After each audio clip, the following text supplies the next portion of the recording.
E aqui, neste trabalho, eu vou detalhar essa descrição, que é um caso bem bonito aqui, ó. Olha o seguinte, primeiro, você precisa ter clareza das duas coisas para conseguir acertar. Um dentista valorizado, ele acerta sempre. Ai, professor, será que dá para acertar sempre? Dá para acertar sempre quando você tem clareza das coisas. Olha só, nesse caso, onde a gente tem doença periodontal, e olha só esse dentinho aqui. Esse dentinho que está com inflamação periodontal, então veja bem, tem doença periodontal nele? Tem. Tem profundidade de bolsa? Tem. Tem aprofundamento de bolsa? Tem. Tem trauma oclusal? Tem, porque eu sei que tem trauma oclusal, porque a gente faz os testes, horas. Vai colocar o carboninho e vai conseguir ver. Olha a migração que ele acaba tendo. Agora, vamos olhar aqui a radiografia. Existe uma coisa que eu preciso muito que vocês consigam gravar na cabeça, que é muito característico de trauma oclusal.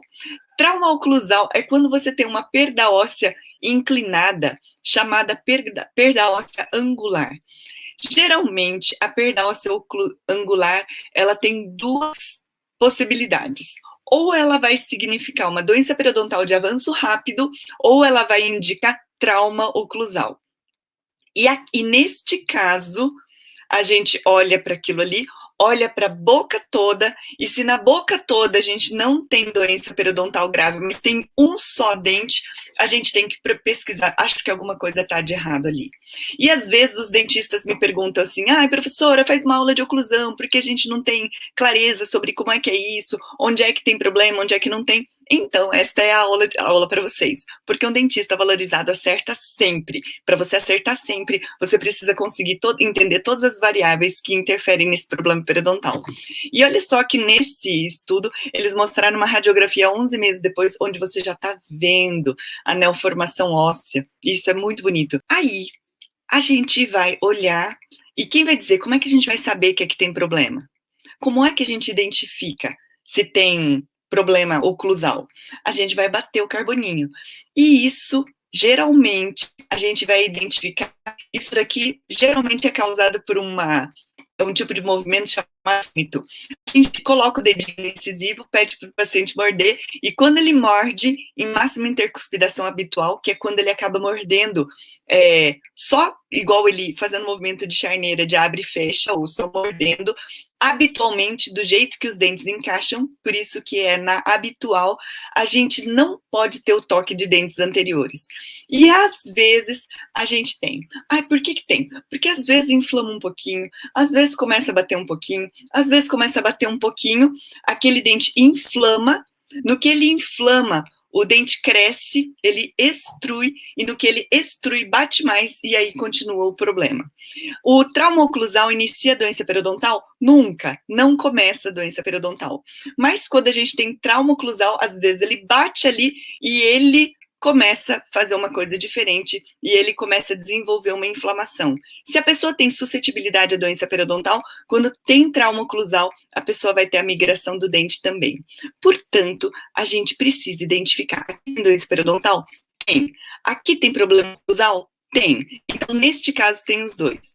Poderia acontecer uma situação onde a gente tem só problema periodontal parecido com esse e não ter problema oclusal? Pode, que são as periodontites do tipo incisivo molar. A pessoa tem bolsa periodontal nos incisivos e não necessariamente a pessoa vai ter um problema oclusal junto. Então, não é sempre. Ou seja, a gente precisa ter clareza para identificar quando é um e quando é outro. Como é que a gente identifica isso? Espera só um pouquinho que eu já vou explicar para vocês como é que a gente vai ver. A gente precisa ter o domínio dos movimentos mandibulares. Se você não tiver o domínio dos movimentos mandibulares, acaba ficando difícil da gente conseguir saber. Aí, às vezes eu falo, tá? Mas nem sempre as pessoas conseguem captar o que é, e aí acaba ficando na dúvida. Quem tá aqui no Insta, pula pro YouTube, eu vou começar a fazer uma apresentação de vídeos. Olha só que legal que é a gente mostrar este movimento. Não acredito que agora não vai passar esse vídeo. Não passa. Agora eu fiquei triste, tá? Tive certeza que ele carregaria esse vídeo e depois ele não carrega. Só um pouquinho, vamos ver se tem algum botão. Ah, vai carregar. Guia, olha só, guia anterior. E aí, quando esfrega os dentes para frente, toca só nos dentes da frente, mas tem que desocluir os posteriores. Isso daqui é básico dos movimentos. Eu vou repetir porque na periodontia a gente precisa entender aquilo que é básico. E quando volta, volta deslizando em todos os dentes e ele acaba fazendo esse movimento. E eu vou repetir aqui mais uma vez, tá? A gente precisa saber se essa guia tá ok. Ó, vai dar problema periodontal se isso daqui não tiver aqui. Por exemplo, às vezes o paciente não tem guia e ele começa a fazer protrusão e bate nos posteriores. Aí dá problema periodontal. Às vezes pega numa pontinha e dá problema periodontal. Numa oclusão ideal, ele tem que ficar desse jeito. Vai fazer um movimento de incisivo assim para frente e tem que desocluir os posteriores. De um jeito simples para explicar para o paciente, eu falo para o paciente assim: paciente, é o seguinte, quando a gente tem uma tesoura, a tesoura acaba fazendo um movimento assim, né? De tesoura. E os dentes da frente são tesoura e os dentes de trás são pilãozinho. E a gente, quando a gente faz movimento de tesoura, não pode tocar no pilãozinho, senão o pilãozinho tomba. É o jeito simples que eu explico, é a analogia didática que eu explico para o paciente.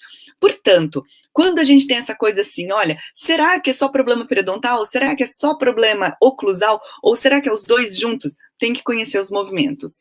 Precisa montar em articulador? Precisa montar em articulador quando tem um problema periodontal severo, ou quando a pessoa vai passar por uma reabilitação, ou quando você vai fazer uma reconstrução completa, aí a gente precisa fazer. Aí eu vou pedir para vocês entrarem no canal Clube D, de desoclusão, do meu amigo Marcos Labossière, e vocês vão conseguir entender como é que faz isso. Guia canina. Na guia canina, a gente vai ver que tem o lado de trabalho, onde a gente vai ver que ele vai pegar aqui no canino e quando faz lateralidade, desoclui os posteriores. Quando a gente tem uma doença periodontal num molar isolado e ele tá pegando no molar, a gente começa a ter a gente tem trauma oclusal em molar e isso precisa ser revisto, precisa ser ajustado. E agora eu vou. Ó, na guia canina, ele desoclui aqui. Às vezes, por bruxismo, o paciente gasta essa guia canina e uma das formas é conseguir reconstruir essa guia canina com resina composta, porque assim a gente consegue essa desoclusão. Já vi lesões de furca bem severas, porque quando faz lateralidade, pega no molar, pega no premolar, ou quando faz lateralidade, no final do movimento, pega nos incisivos. Então, faz guia canina e pega ali também. Portanto, a gente conseguir ter clareza se isso está certo ou não está, tem que fazer esses testes com carboninho, com movimentos mandibulares. Ou a melhor dica que eu já tive de oclusão, que também aprendi com o Marcos Labossière, é pegar um afastador, pedir para o paciente segurar um afastador, e ele segura, você pega o celular e filma. Pede para o paciente fazer máxima intercuspidação habitual e filma. Pede para o paciente fazer protrusiva e filma. Aí, se marcar, faz com carbono e mostra para o paciente. A gente tangibiliza isso para conseguir ficar bem claro para o paciente o que é que tem isso daqui. Enfim, para você saber se é oclusão ou se é doença periodontal, você precisa testar os movimentos mandibulares básicos, as coisas precisam estar no lugar. Toda vez eu vejo um molar que tem doença periodontal só em um lugar, só num lugar esquisito, eu já começo a pensar que pode ter problema oclusal junto. E o item 3 é que você precisa dominar a doença periodontal. Se você sabe de periodontia mais ou menos, ele resolve mais ou menos. Se você sabe fazer um movimento mandibular bem, identificar se os movimentos mandibulares estão ok, e se você sabe identificar quando é doença, aí tá tudo claro. O problema é quando isso não tá claro e você começa a fazer a confusão sobre uma coisa ou sobre essa outra coisa. Tem que ter domínio sobre a periodontia. Tratamento periodontal eu falo o tempo todo, o dia todo, todos os dias, por isso que hoje eu não vou falar mais sobre isso, não. mas você precisa dominar. Olha o caso da paciente que eu atendi hoje. Essa paciente aqui, ela tem essa condição. Se vocês olharem o 26, no 26, ela tem uma lesão de furca, fez tratamento endodôntico e tem uma lesão de furca. A pergunta é, puxa vida, será que a lesão de furca tem a ver com problema endodôntico? Não sei. Mas a paciente está ali e tratou, fechou o canal, mas ela ainda sente alguma coisa. E o antagonista, que é o dente 37, também tem lesão de furca. E ela também tem uma bolsa pendolal na mesial do 46. Veja bem que tem bastante problemas aqui nessa boca, mas a pessoa tem placa, um pouquinho, tem cálculo e ela é suscetível à doença periodontal. Sim, ela tem tendência à doença periodontal, então tem isso também, mas a pessoa tem parafunção. Então, aqui a gente tem movimentos mandibulares ok, ela tem muitos dentes reabilitados, mas eles estão muito bem feitos, muito bem acabados. O problema é a parafunção. E ela fala assim, sim, doutor, quando eu vejo, eu já estou apertando. E ela aperta à noite. Ela tem uma placa para dormir, mas por conta do problema endodôntico, que ela achou que fosse a placa que estivesse atrapalhando o problema oclusal, então ela parou de usar a placa. Pelo contrário, tem que usar a placa porque o problema é oclusal. Por que é que haveria uma lesão de furca no 26 e no 37, e por que é que não tem lesão de furca no 16 e no 46? Será que existe periodontite de lado esquerdo? Será que a gente vai ter uma predominância, ter mais doença de um lado do que do outro? Não, não tem, porque a gente vai ter coisas diferentes. Então, ela tem um toque mais forte em um dos lados. Isso é o que acontece. A outra coisa que acontece, gente, eu já vi doença periodontal em um dente só. Por exemplo, o paciente que tem uma coroa cerâmica. Nessa uma coroa cerâmica, o paciente não tem nenhuma outra coroa, mas ela tem uma. O paciente faz parafunção e somente aquele dente é acometido por doença periodontal. É muito esquisito isso, mas o que acontece é que a resiliência do dente cerâmico, ele é muito diferente do dente. Como é que a gente vai identificar isso? Através da manutenção preventiva. Se você consegue estabelecer uma manutenção preventiva regular e o seu paciente volta sempre, você vai ser um dentista valorizado, porque o paciente entendeu, você é um dentista de valor, porque você explicou a importância disso. Daí ele volta para você estar acompanhando. Se esse paciente não estiver sendo acompanhado, vai ter trauma nessa coroa protética e aí vai ter bolsa periodontal isolada naquele lugar. Por isso, a gente precisa estar sempre cuidando e monitorando esse paciente para não ter problema. Enfim, nesse caso, a paciente foi tratada periodontalmente e a gente está monitorando a oclusão. Monitorando a oclusão como? A gente está monitorando apertamento diurno e cuidando do bruxismo noturno com o uso de placa. Para a gente conseguir entender isso, a gente precisa ter várias pistas, porque só perguntar para o paciente se ele aperta os dentes, se ele range os dentes, ele vai falar assim, não ranjo não, minha mulher nunca falou que faz barulho, meu marido nunca falou que faz barulho, ele sempre vai falar isso. E fazer barulho é o último dos sintomas, não é todo mundo que tem, não é isso que a gente vai entender que tem o tempo todo.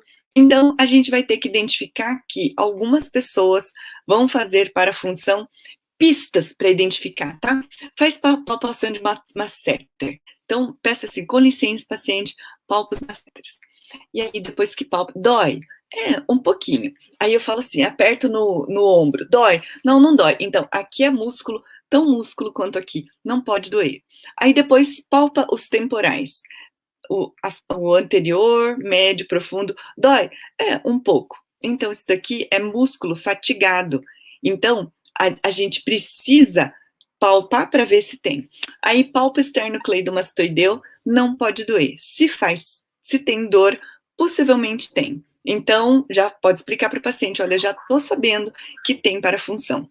Segundo o pessoal da oclusão, o apertamento, ele faz mais dor do que o bruxismo excêntrico ou bruxismo noturno.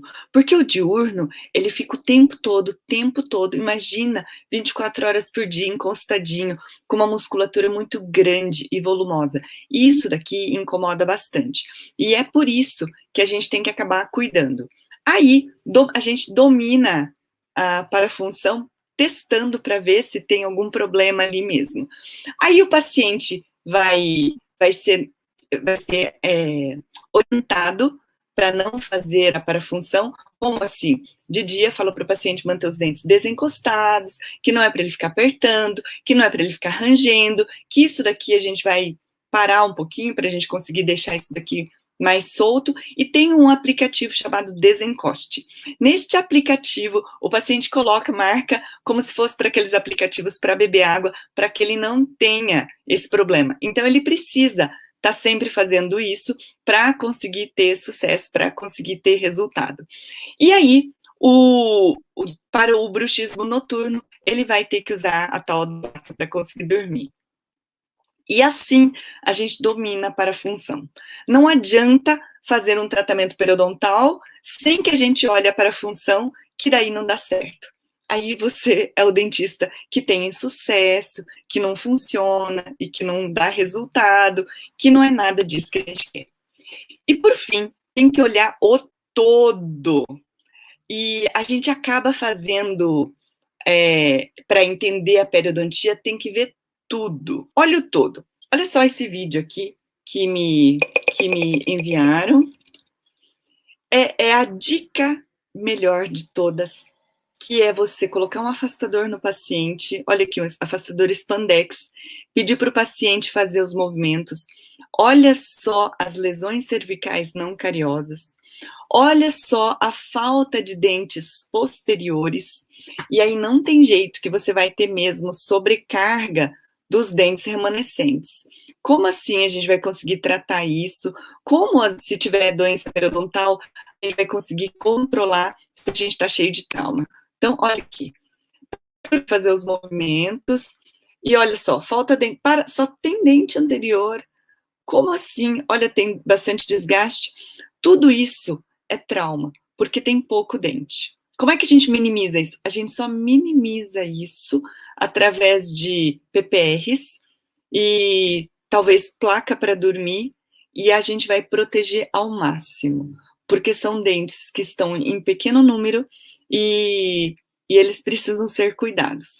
Quando alguém vem e pergunta assim, professora, qual que é o tratamento para mobilidade? Depende de qual dente tem mobilidade, depende de quantos dentes estão com mobilidade. Não adianta pegar uma boca que só tem 3, meia dúzia de dentes e ficar avaliando se aquele dente vai ficar ou não. Ele não tem muito suporte, ele tem poucos dentinhos ajudantes para conseguir paralisar tudo isso daqui. E olha só, este caso aqui foi um caso meu de insucesso, e aqui a gente teve uma retração gengival, e eu filmei a procura de uma interferência oclusal, e eu não encontrei essa interferência oclusal. Aí eu pensei assim, tá tudo ok, vou operar essa retração, e essa retração teve uma cirurgia linda, e eu tive insucesso, um estrondoso insucesso nesse caso. E aí a gente testei os movimentos para ver o que é que tinha. Olha só, pedi para paciente, mas não tem guia anterior, não tem guia canina. Mas tá bom, estava fazendo ortodontia. Testei. Mas por que um dente único teria uma retração gengival se o paciente não tinha nenhum outro problema? A pessoa tinha essa retração gengival, não tinha inserção anormal de freio, e ali tinha. A verdade é que o trauma oclusal era que o incisivo inferior batia na papila incisiva superior. E eu só consegui enxergar quando eu comecei a olhar lá de cima à procura do problema. E aí coloquei o carboninho, e o carboninho batia na papila, e ele tinha trauma por isso mesmo. Enfim, precisei fazer um bom ajuste para conseguir ter sucesso nessa cirurgia. Portanto, a mensagem aqui é que a gente tem que olhar para o todo. Enquanto a gente não olhar para o todo, a gente não consegue resolver os problemas do paciente.